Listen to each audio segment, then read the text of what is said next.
ये गलत है पूरी तरीके से।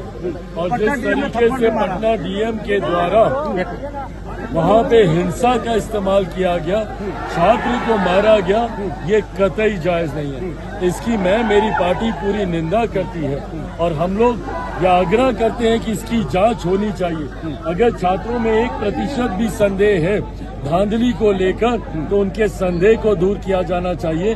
छात्रों के भविष्य के साथ खिलवाड़ कतई लोक जनशक्ति पार्टी रामविलास बर्दाश्त नहीं करेगी। मुख्यमंत्री जब बिहारियों से मिलने की सोच के साथ इस यात्रा पर निकले हैं, इस बात की बौखलाहट है, क्योंकि ये लोग कभी जनता के बीच जाते नहीं हैं। ये लोग अपने घर के दरवाजे भी बिहार की जनता के लिए बंद करके रखते हैं। तो ऐसे में क्यों मुख्यमंत्री जा रहे हैं, इस बात से विपक्ष घबराया हुआ है। तभी राजद के राष्ट्रीय अध्यक्ष ने तो ऐसी अशोभनीय बात कर दी महिलाओं को लेकर, जिसकी हम लोग कल्पना भी नहीं कर सकते। वो हम सब के लिए आदरणीय है, आदरणीय लालू जी। वो इस तरीके की बातें कर रहे हैं मुख्यमंत्री को लेकर। आप मुख्यमंत्री से सहमत असहमत हो सकते हैं, पर ऐसी निंदनीय भाषा की सहमति कोई आपको नहीं देता।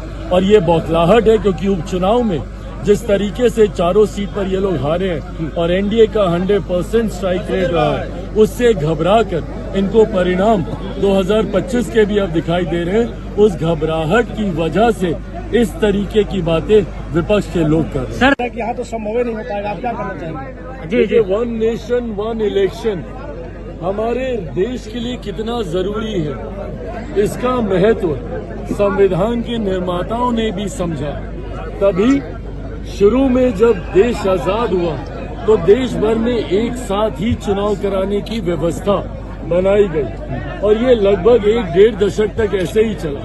60 के दशक में जब अलग अलग राज्यों में बीच में ही सरकारें गिरने का सिलसिला शुरू हुआ, उसके बाद से इस व्यवस्था में थोड़ी सी दिक्कत आने लगी। पर आज की तारीख में जिस तरीके से बार बार देश में चुनाव होने से आर्थिक बोझ जिस तरीके से देश में पड़ता है, जिसका सीधा असर हमारी देश की आबादी पर, देश के लोगों पर, उन टैक्स पेयर्स पे होता है जो कहीं ना कहीं देश के विकास में अपना योगदान निभाते हैं, पर उस विकास के पैसे को लगातार चुनावी प्रक्रिया में इस्तेमाल किया जाता है। अभी भी आप देख लीजिए, 5-6 महीने पहले लोकसभा के चुनाव हुए, उसके ठीक बाद हरियाणा और जम्मू कश्मीर के चुनाव, उसके बाद झारखंड और महाराष्ट्र के चुनाव, आज हम लोग दिल्ली के चुनाव की तैयारी कर रहे हैं, उसके बाद बिहार के चुनाव, फिर असम के चुनाव। ऐसे में मॉरल कोड ऑफ कंडक्ट लगने से भी विकास की परियोजनाओं में की गति रुकती है। ऐसे में जरूरी है, और सेना का डिप्लॉयमेंट भी, जिस सेना की जिम्मेदारी देश की सुरक्षा की है, वो समय समय पर अलग अलग राज्यों में हो रहे चुनाव में व्यस्त रहते हैं। ऐसे में जरूरत है, और देश के लोग आज की तारीख में इतने जानकार हैं, इतनी जानकारी है उनको कि भारत के संघीय ढांचे को समझते हुए जहां लोकसभा में अलग सोच से मतदान, तो विधानसभा का अलग सोच का मतदान होता है। इसी बार लोकसभा में देख लीजिए, जिन राज्यों में साथ में विधानसभा के चुनाव हुए, आंध्र प्रदेश उसका उदाहरण है, जहां लोकसभा में मतदान दूसरी सोच के साथ हुआ, तो वहीं आंध्र में स्थानीय सरकार को चुनने का देश की जनता ने काम किया।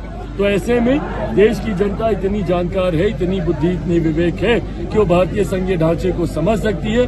विपक्ष को अगर चिंता है तो मेरिट्स में बात करें, हम लोग तैयार हैं, और लाने के बाद संभवतः हम लोग इस 1 नेशन 1 इलेक्शन को हम लोग जेपीसी में भी लेकर हम लोग जाएंगे, कमेटी के समक्ष भी लेकर जाएंगे। वहां पर विपक्ष इसके मेरिट पे चर्चा करे। विरोध सिर्फ इसलिए कि नरेंद्र मोदी लेकर आ रहे हैं, विरोध करना है, ये कतई जायज और उचित नहीं है।